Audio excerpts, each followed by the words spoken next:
Everyone have a good Derby weekend? Yeah? Derby truly is the most fun day in sports because it's a potpourri of big, colorful hats and horses and the ever-present threat that there's going to be a public euthanasia. I'm from Kentucky originally.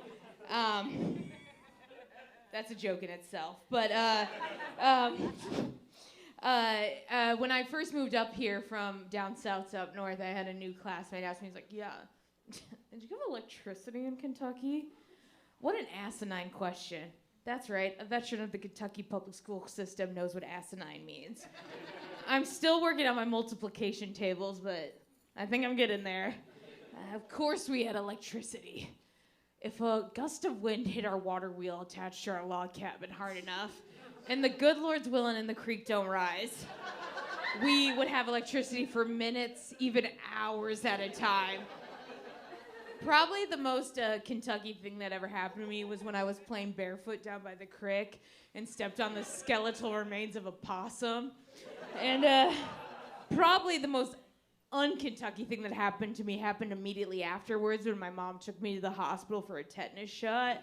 And she could read and sign the forms by herself.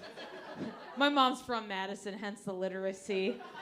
Isn't it the worst when you casually ask someone how it's going and they just like list off a litany of complaints? They're like, traffic was murder. Cat's kidney function's not looking too hot. And as if it couldn't get any worse, they still haven't found that Malaysian jet. Like, ever hear of lying?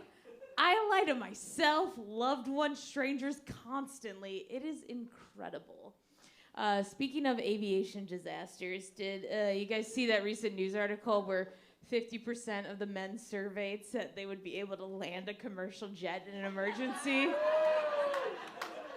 Like it's the same as resetting a Wi-Fi router. Like, my male Uber drivers missed my driveway 3 out of 5 times. Like, my favorite part of the pandemic, because we all had one of those, right, was when I was still a mailman, and they were like, please, only order essentials. Then tell me why the hell I was delivering trampolines and badminton sets on the regular. A guy had a sign for his package once, and I came up to his door, he's like, oh, great, my kettleballs. Being a mailman was truly the worst job I've ever had, and I've had some doozies. All 4 years of high school at McDonald's, summer at Shopco. For those of you who don't know, it's not a Walmart, but not yet a Target. I was an au pair to Italian children that made Damien look like a pillow pet. And still, the mailman was the worst. Is anyone else here crazy bones, like cuckoo? Yeah.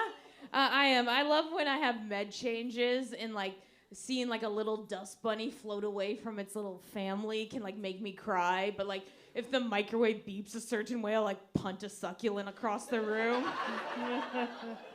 And I don't mean to always be so pessimistic. Like I try to be positive, but I just know in my heart of hearts I'm gonna be one of the 3 people killed each year by a vending machine falling on me.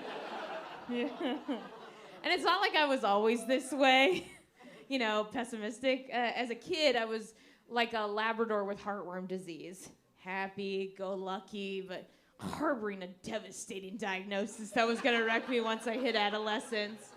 And now that I'm getting older, I'm getting introduced to, you know, more people at parties. And there's always that one couple that's like going on about the benefits of homeschooling and the, you know, the harms of yellow dye number 5, while their absolute nightmare of a son, Kyler, does unspeakable things to the hostess sugar glider upstairs. Thank you guys so much. Give it up for your host, Moby.